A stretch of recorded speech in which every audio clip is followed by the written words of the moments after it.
Good afternoon, ladies and gentlemen. Welcome back to the first Youth International Forum on Spice Route. Our second public talk session will begin shortly. Introducing the outstanding speakers for this session, discussing Blue Economy and SDGs, Mr. Kaisar Akhir, Founder and Chairman of Indonesian Maritime Youth, Mr. Thomas Bell, Science and Communications Officer of PEMC, moderated by the junior expert in maritime management from Indonesian Maritime Youth, Mr. Daneswara Al-Amin.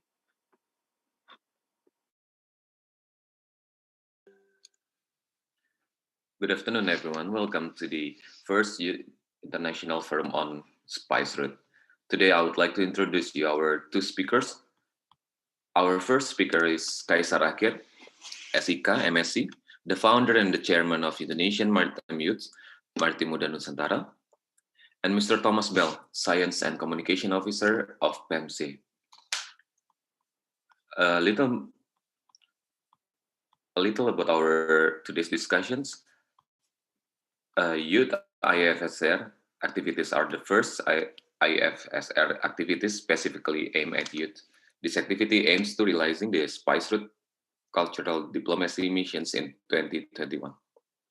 Our four objectives for today is to provide knowledge and socializations regarding spice or spice routes as a common heritage. The second one is to provide opportunities for youth in the Southeast Asia to get to know more about richness of Indonesian spice. The third one would be to build the network between youth who has interest in the diplomacy, maritime, and spice issues. And the last one for today is to capture talented youth who will become the participants in the spice route cultural diplomacy student exchange. So, Mr. Kaisar Akhir, are you with us? The stage is yours. Please welcome.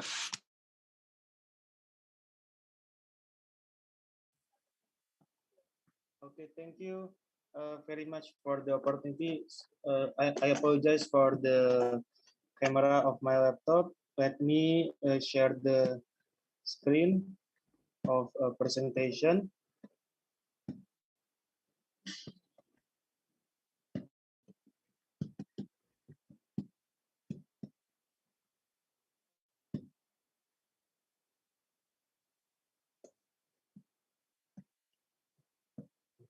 It's already showing the presentation, Mr. Danes. Yeah, we can see it in our screen. Okay. Good afternoon, ladies and gentlemen. My name is Kaisar Akhir, the founder and chairman of Indonesian Maritime Youth. It's an honor for me to be here to present the Blue Economy 4.0 and sustainable development. Yes. As the background, we should know the definition of blue economy. What is the blue economy? Blue economy is sustainable use of ocean resources for economic growth, improve livelihood, and jobs while preserving the health of ocean ecosystems. This definition according to World Bank and according to law number 32 of 2014 on Marine Affairs of Republic of Indonesia, blue economy is an approach to improve sustainable marine management and conservation of marine and coastal resources and their ecosystems in order to achieve economic growth, with principles including community involvement, resource efficiency, minimizing waste, and multiple value added or multiple revenue.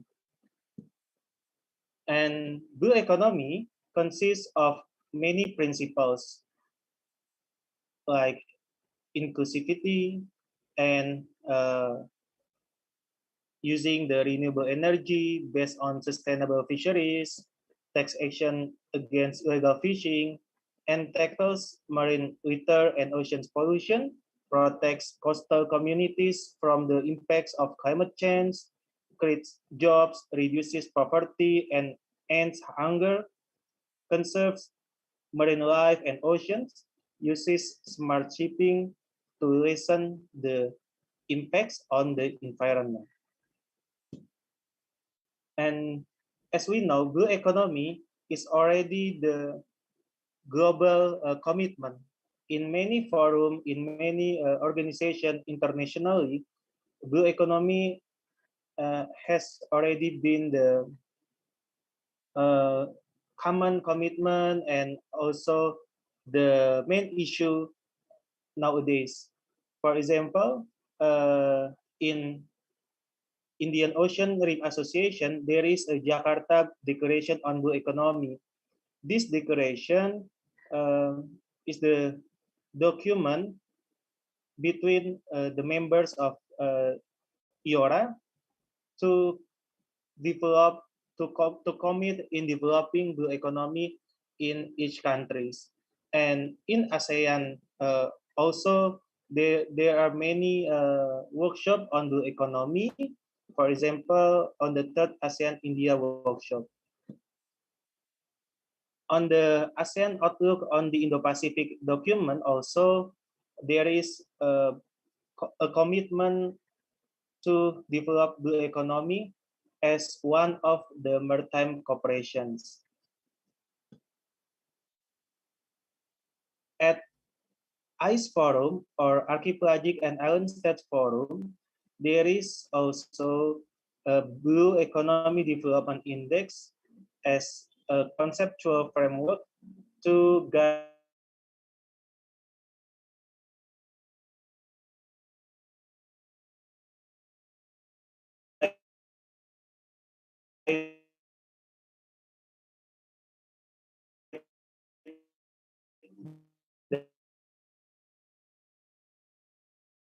the needs of ICE for Sustainable Development Goals, SDG 14.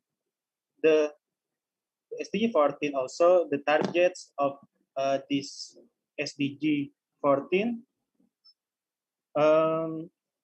very relates to the blue economy principles. Hello, Mr. Danis, my voice still... Yeah, we still can hear you. Yeah, you can still hear me. Okay, thank you. And then, but many problems that we can see threat to the oceans, like marine plastics, impact to the marine biota, to the environment. It will disturb the ecosystem balance, and then the life of marine biota. In many cases, like in 2018, the sperm whale we can found with the 5.9 kilograms of marine plastic. This phenomena as a sample, as a sample of the dangerous problem on marine plastics. And in many places in the world, not only in Indonesia, we can see the cases of destructive and overfishing. This this way of fishing, it will decrease the population of fish in the ocean and disrupt the coral reefs, and also it's dangerous of fish to be eaten by human, because if the fish contains a poison, for example, it will be dangerous for human to eat. And there is also the threat to the ocean is climate change. Climate change can make the coral reefs to be bleached, and then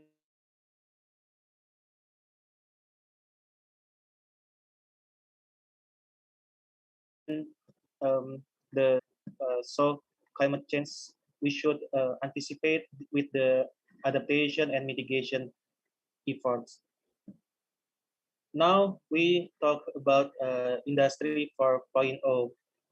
So blue economy 4.0 is the term of blue economy developed by the using Industry 4.0.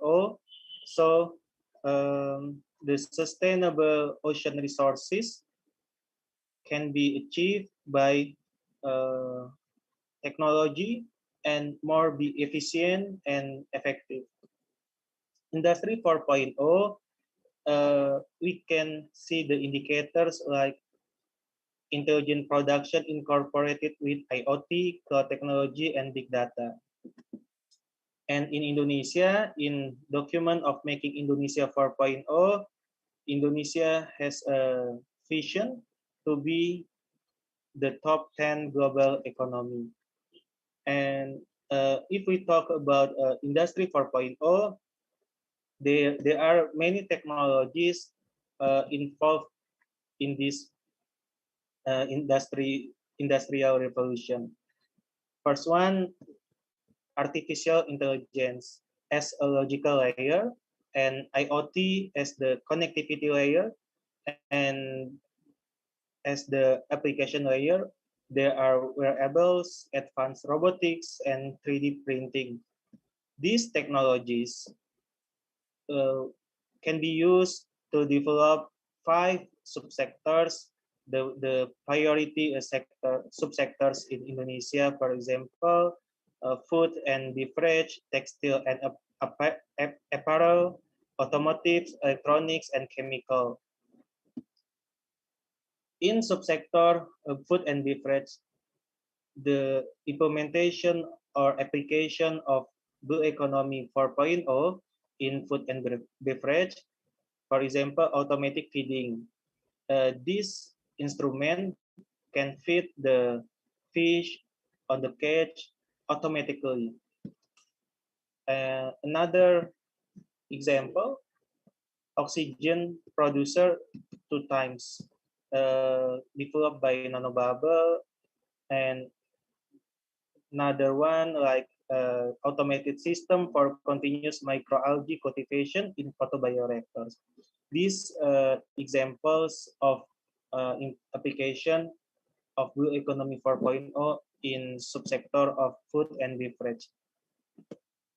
And in subsector of textile and apparel, we can see we can produce some fashion products from marine plastic litter, such as shoes, sunglasses, swimwear, and also bracelet, maybe also necklace in the future, something like that. And then in automotive subsector, we can develop the technologies on renewable energy. For example, a ship or boat with the energy from solar energy. So we can energize the boat and ship with the solar yeah, with using the solar energy. In chemical subsector, we can also produce biofuel from marine microalgae and produce bioplastic and biodegradable plastic. In electronics subsector, we can develop many innovative products, innovative technologies, such as ocean trash bin, fishing gear tagging, develop or producing the waste robot in the river, in the harbor waters, or making a vending machine for a public transportation paid by bottle plastic. And also maybe using the drone to map mangrove forests, and also maybe we can use a drone to uh, turn off the fire, yeah, and etc. And also as the solution, yeah, to to encourage companies, maritime companies, to implement blue economy principles. Maritim Muda Nusantara, or Indonesian Maritime Youth, has developed BConnect, Blue Economy Company Index. A toolkit helps governments to guide and assess companies in ocean sectors to implement the blue economy principles for supporting achievement of sustainable development goals. And we also can conduct or organize the webinar and public lectures like today, Youth International Forum on Spice Road seminar. Yeah, Indonesian Maritime Youths already conducting the many webinar and public lecture with the ministers, academics, and also the researchers, the entrepreneurs, and governments. This is the event that Ministry of Youth and Sports of Republic of Indonesia, in collaboration with us, Indonesian Maritime Youth, the training to build youth capacity in maritime affairs, especially to develop Blue Economy 4.0. We also has collaborated with the Negeri Rempah Foundation to help to organize the International Forum on Spice Routes last year. And also we have Instagram and YouTube channel that provide information of event, of webinar, so we can raise the awareness and knowledge of young people, particularly to more know about maritime and also spice route. Yeah, so as the closing statement, let's build blue economy 4.0 together, hand in hand, shoulder to shoulder for sustainable ocean. Thank you for your kind attention. I Thank you give so much. back to Mr. Danis. Thank you. Thank you, Mr. Kaisar, for very eye-opening presentations. So I would just to review that he talked about the first one is the blue economy. It includes all the international definition of blue economy by the World Bank, also includes the regional corporations between Asian countries, and also Indonesian on affairs towards the blue economy to its development in national level. The second one that he talked about is the urgency of the climate change, that it affects all of us. And the third one would be all the industries regarding the maritime and blue economy itself. So I would like to welcome our second speakers for today, Mr. Thomas Bell from PEMC. Mr. Thomas Bell holds Bachelor of Zoology and Master of Ecology, Evolutions, and Conservative Science from ICL. It will be very interesting to hear from a marine biologist regarding blue economy. Obviously, on the other side of the business, we will like to know how their perspective towards the blue economy as well. So, Mr. Thomas Bell, the stage is yours. Thank you.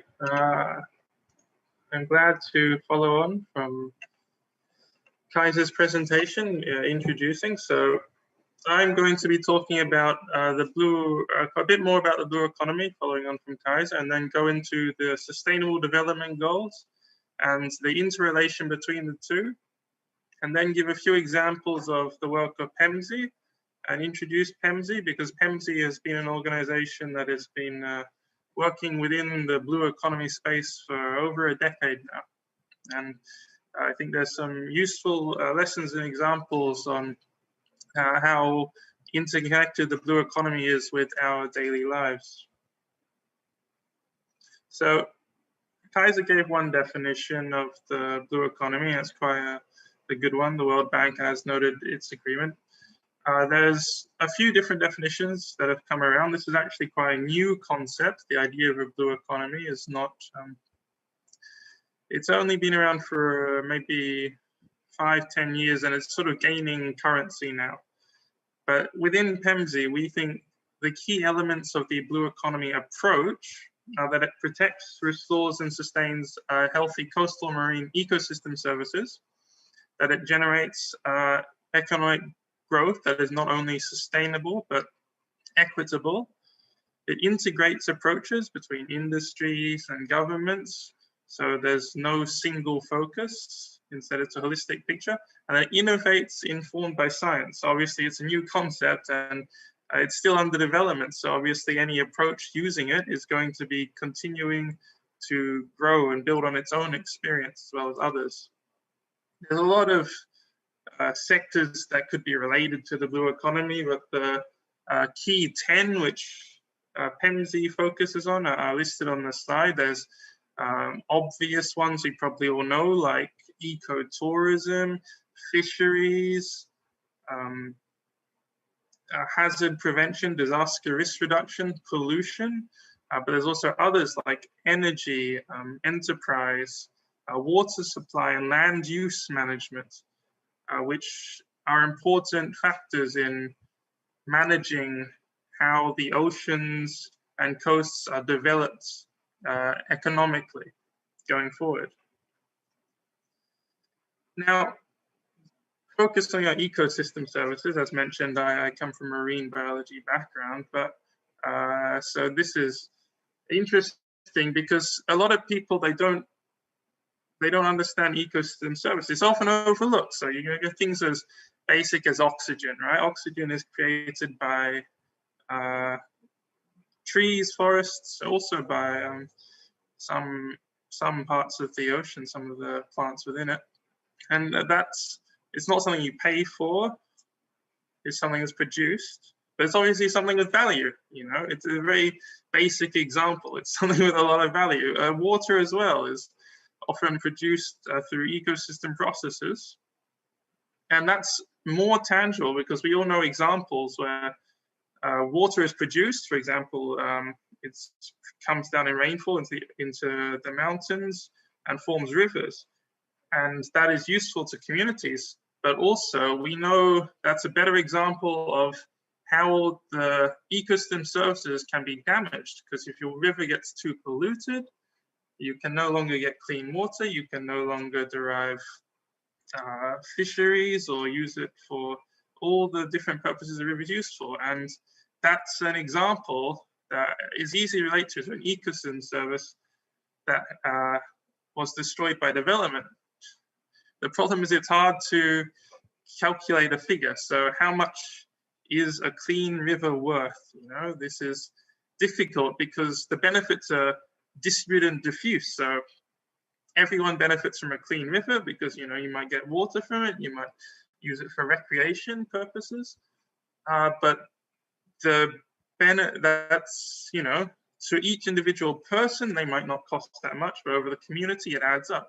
On the other hand, the benefits of creating pollution. So if you're producing something like a factory, you're creating a lot of economic benefit there that will be much more than your personal loss to polluting.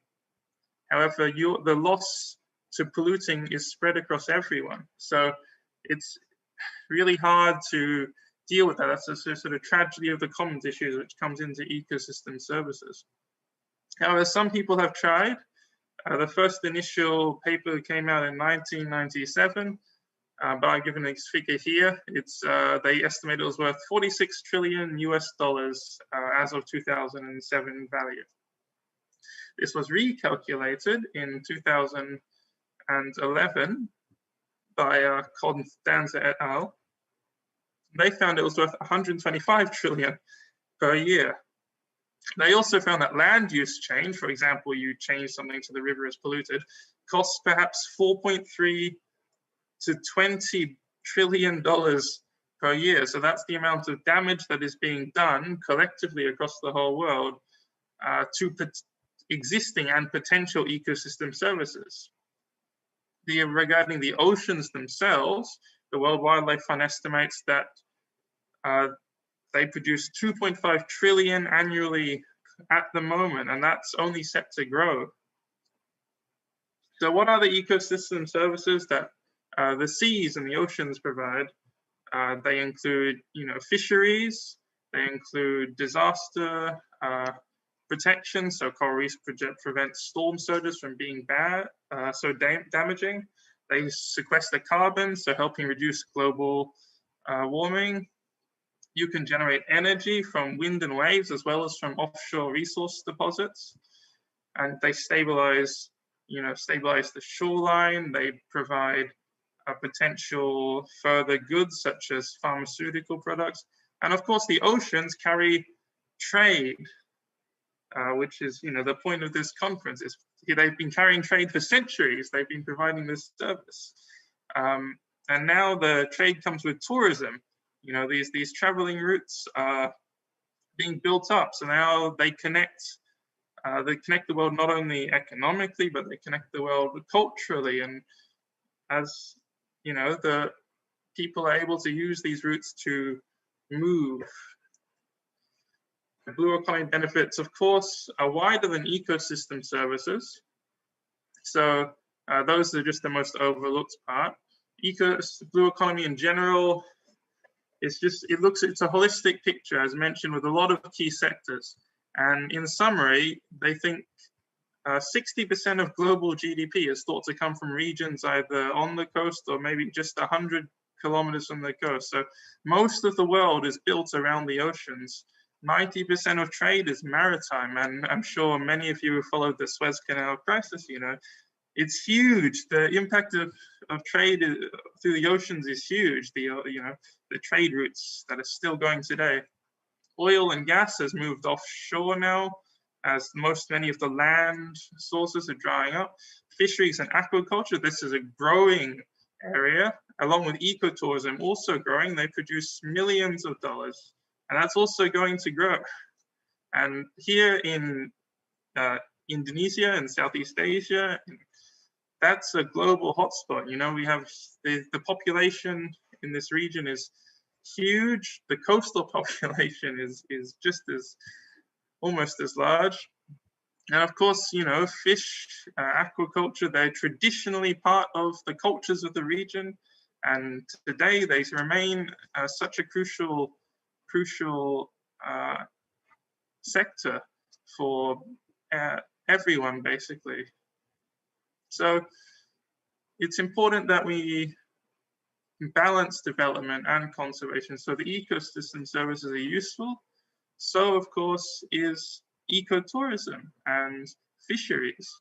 Extracting resources from the ocean is important to the livelihoods of local communities. So the blue economy is finding a way to be able to develop, to be able to build those sort of industries while making sure you do not destroy the existing benefits. So the Sustainable Development Goals, if you're not aware, they're a set of goals created through the United Nations. They're created in 2015. They're meant to be completed by 2030. There are 17 goals. They're meant to be specific. So there's very specific targets. Kaiser provided the specific targets of Sg14 in his presentation. So they're meant to be achievable. You'll be able to measure when you've met the development goal. They're cross-cutting and they're interlinked. So each of these goals will affect the others. And of course, the blue economy is going to affect quite a few of them. Unfortunately, here we're in 2021. This is over 5 years now through the SDG process, which is meant to be 15 years. And I have on screen here, you can see the progress by UNESCAP. So that's the Asia Pacific. You look at the charts, you can see that there's some blue bars on the left chart, but they're short. So they're short of the line. That line is meant to be 2020. So we're not close to achieving the Sustainable Development Goals.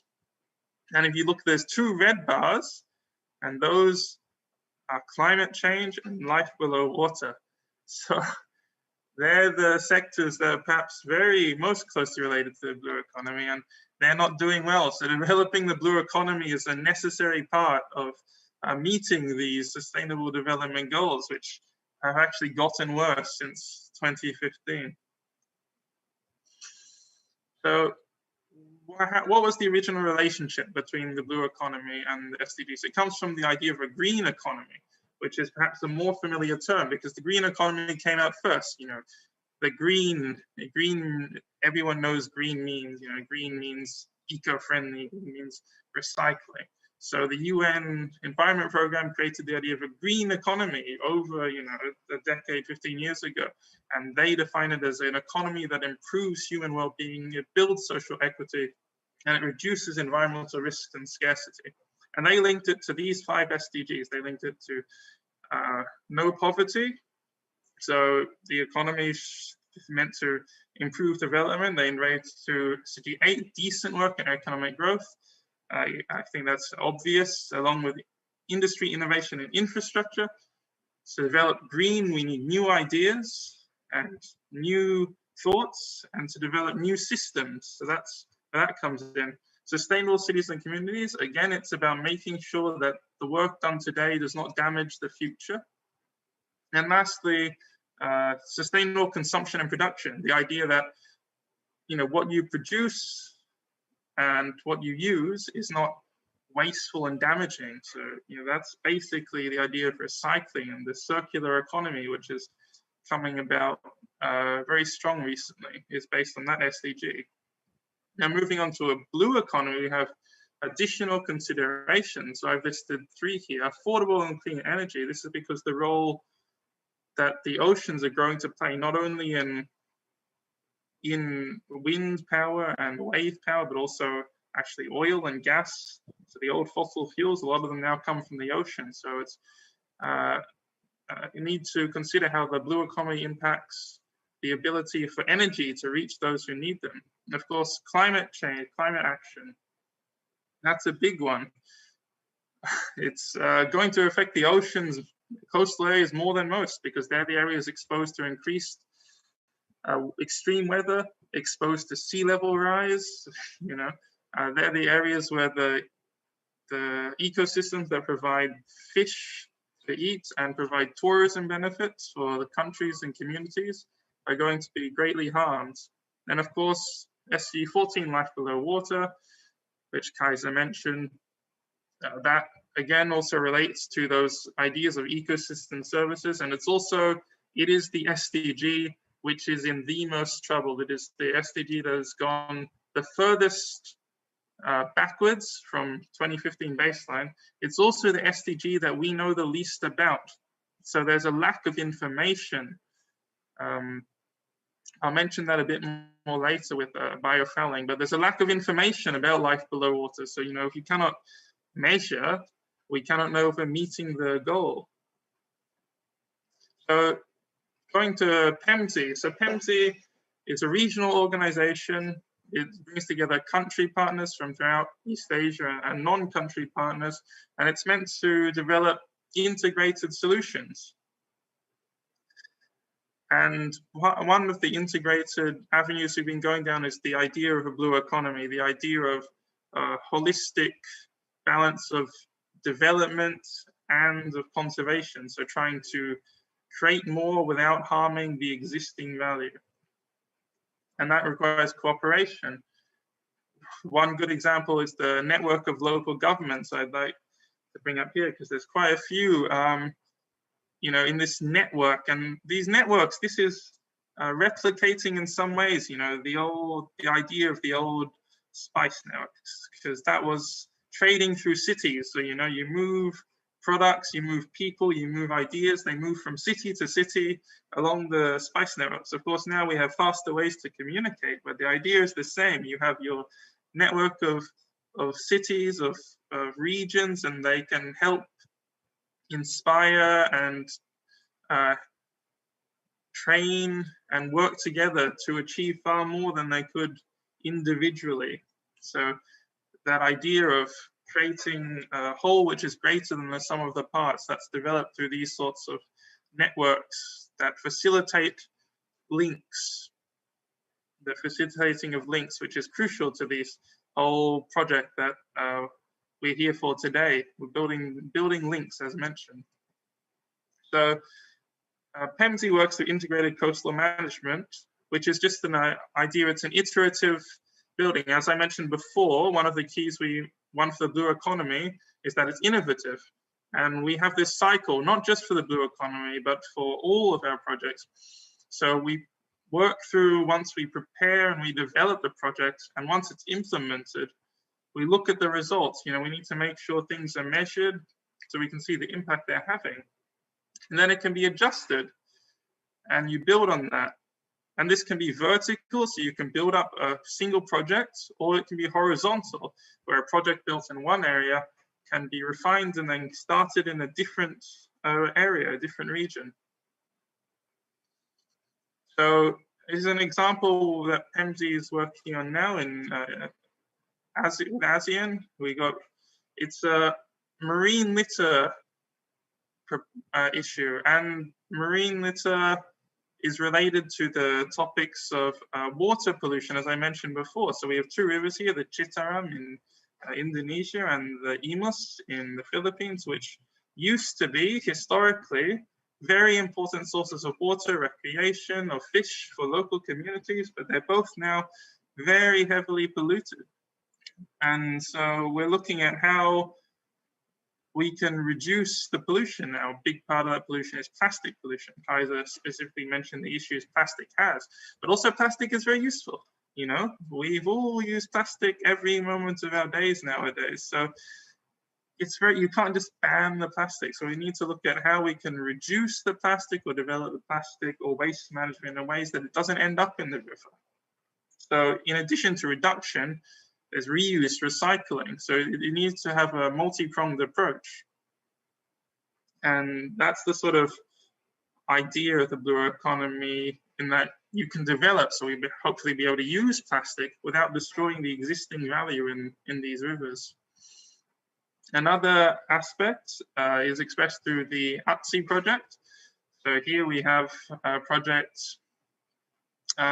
relating to the Arafura and Timor Seas. So it's relating to a shared ocean, you know, between 4 countries, Papua New Guinea, Indonesia, Timor-Leste, and Australia. And we're developing objectives. They're both environmental and governance related. So we want to build up the fisheries, build up the ecosystems that are still used, protecting species and reducing pollution. And we do this by strengthening regional governments and goods and services that are in this region. So we want to be able to create the cooperation help build the cooperation and the institutions needed to allow for the fisheries and so on to be sustainable. Because as I mentioned before, if you're not measuring, and governance involves, you know, keeping an eye on what's happening, you can't predict what's going to happen. So that's an example of, you know, the ocean, the networks, they're not restricted to any one country. So you need to be able to bring people together, even within a country. You know, you have different local regions that may have conflicts. They also need to work together. Here's an example I mentioned before about glow fouling. So biofouling is a big issue specifically related to trade networks. So it's about how marine organisms like barnacles, I'm sure you've all seen, but they latch onto ships or other ocean going infrastructure, and they get transported. So it's not just barnacles, it's, you know, mussels, sometimes crabs, sometimes larger species. They get moved along shipping lines. So this trade that people have is now having a biological effect. And this isn't new. You know, the old trade routes, that's how people think, you know, cats and dogs may have spread through the world as well. You know, they moved on these ships. So now we have other species moving on them too, you know. So what we're looking for in the glow fouling partnership is how to reduce the impact. So it's actually not just invasive species, these organisms, they damage ships. So that's expensive for the owner of the ships or the other equipment. But they also, in doing this, they slow the ship down. They actually increase the emissions from these ships, and it's significant. It's actually, you know, perhaps 2 or 3% more emissions per ship trip, and that adds up over, you know, the thousands of ships that ply the oceans. You know, so you have this small, what seems like a small issue. You know, you have a few barnacles that are attached to, you know, your ship, and then it's just, it builds up through it happening so many times that it's a major industry issue that takes, but it's complicated, and so it requires coordination. So both in the Philippines and in Indonesia, there are multiple government agencies working together on this problem. And then the countries themselves are working together, and with the international community through the Global Partnership. So this is an issue. It involves so invasive species, so it involves your ecosystem services, it involves your emissions, so it involves climate change, and it involves direct economic cost to the shipping industries, and therefore to the consumers, to, you know, everyone, to all of us who are buying these goods, who are having to pay more because of this issue. So it's just, it's a really good example of how integrated these issues can be, how much one small issue can affect multiple areas of both the economy and of wider society. Now, lastly, I think what we're all here for, in part, we're spreading awareness, you know, and I just like to share, if that's okay. We're having a competition about creating a video about the oceans and how it affects you. And part of this, you know, is about the blue economy. You know, what are the programs or actions that create a sustainable coast of East Asia, and what the youth can contribute to this. So we know there's plenty of youth out there contributing to these ideas. You know, in the past, we've had youth work with PEMSI to develop plastic replacement initiatives, so like increasing the use of metal straws. We've worked with another youth in Indonesia, in fact, to develop educational materials for schools where they learn about the importance of mangroves and how, you know, the mangroves don't just exist, they provide value. You know, and that's important that people learn that maybe from the earliest level of schools. And obviously the youth, they remember school better than older people. So they're very well placed to work on these things. So we would like to hear more from you if you have an idea for a short video you could present.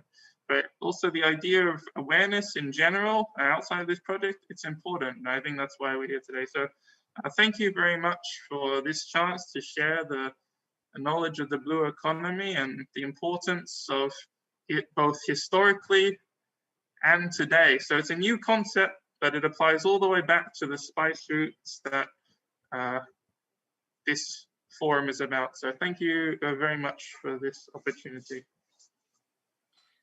Thank you, Thomas, for your presentations.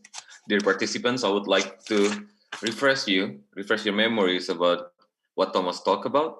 The first one, we talked about the blue economy, how the science should be involved in the development of blue economy, the key sectors that includes the blue economy. It is a very interesting point of Thomas that he mentioned transport should be included in the blue economy, because on the other side of the world, we see, for example, in European Commissions, they have two ministers in the European Commission. The first one is the Ministry of Transport, and the other one is the Ministry of Maritime and Fisheries. It's two different things for the European Commissions, but we will talk about transport and its relations towards the blue economy, more of that.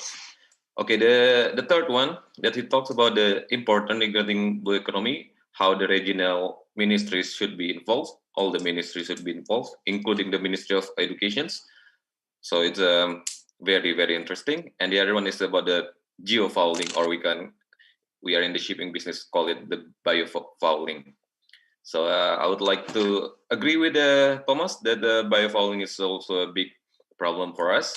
It can increase our fuel consumption up to 30%, Thomas. So from that numbers, you can really see how the domino effects of the biofouling. Okay, ladies and gentlemen of the participants, you can raise your hand to join our discussion right now. So we will have question and answers or just general discussions with our two speakers today, or you can write down your questions in the chat box.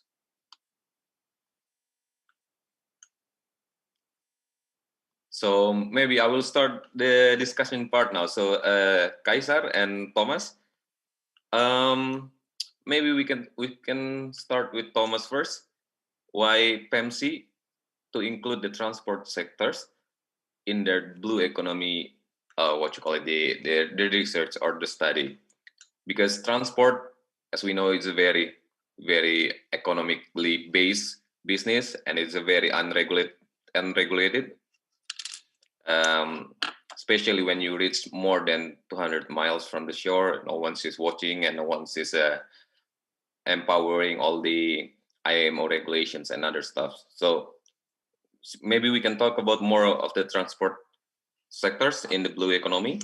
And also, we are really familiar with the seafarers by the Netflix nowadays. In the movie, it mentions that it is very ocean. It's one of the most important ecosystem in our world. It consumes the CO2, the biggest of all.